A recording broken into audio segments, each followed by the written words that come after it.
The Washington Commanders select Jayden Daniels, quarterback, LSU.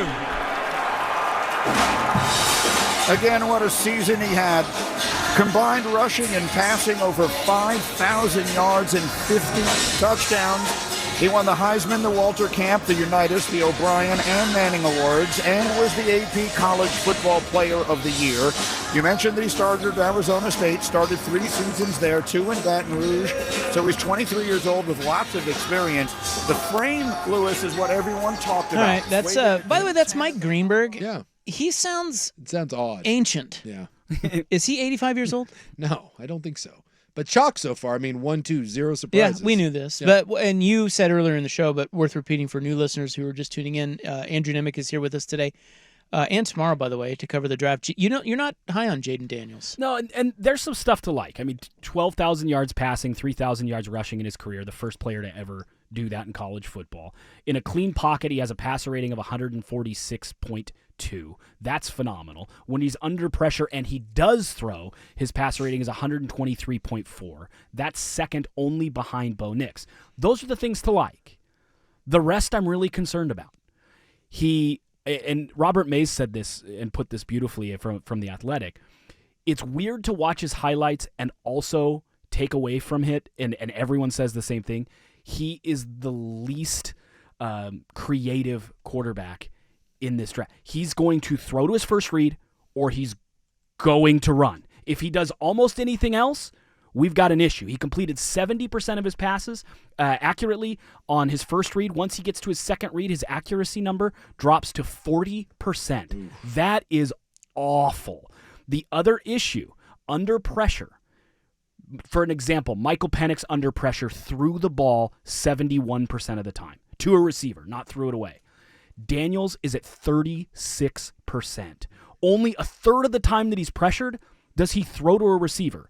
Everything else is take a sack, run, or throw the ball away. That's really concerning because the NFL's going to heat you up. They're going to heat you up.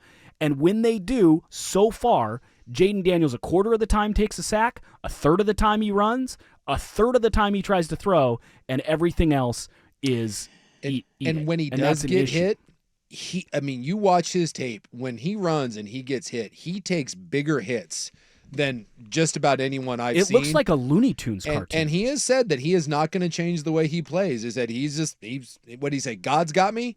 So that the combine. Yeah, but I mean, can't the coaches get him to? I certainly hope so. Understand. So by the way, he's not good on his first read. He's bad on his second read, and his over the middle numbers are horrendous. He cannot throw over the middle. Do you like the idea that he's with Cliff Kingsbury? Because that's the OC in Washington. No. Yeah, I was wondering if that was good or bad. I think that's bad. I am not a big Cliff Kingsbury guy.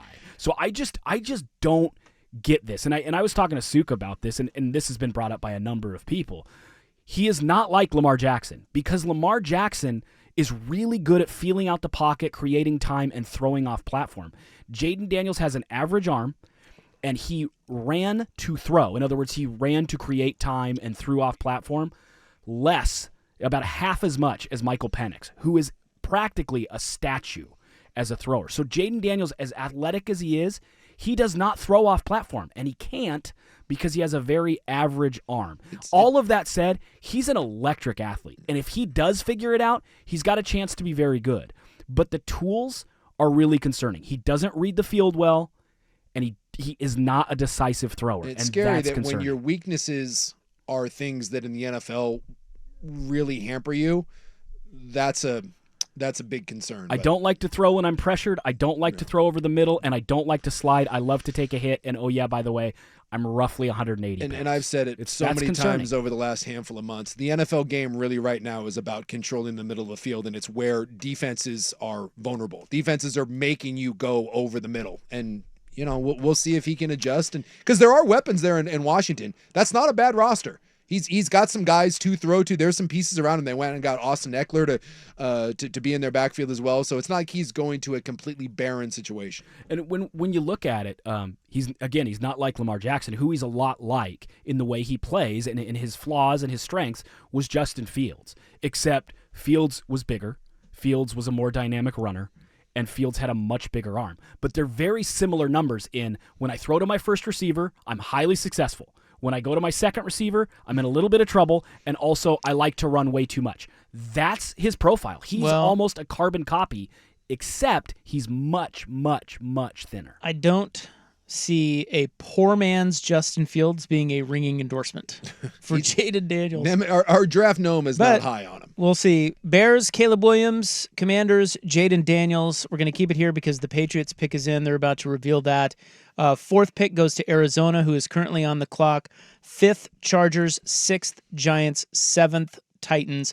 You're listening to live coverage of the NFL draft here with Isaac Suke and Andrew Nimick, the draft gnome. Yes. Now, most people think that this is going to be a stick and pick here, that they're not going to trade. This is going to be Drake May. Your thoughts on Drake May? Because I haven't seen enough of Drake May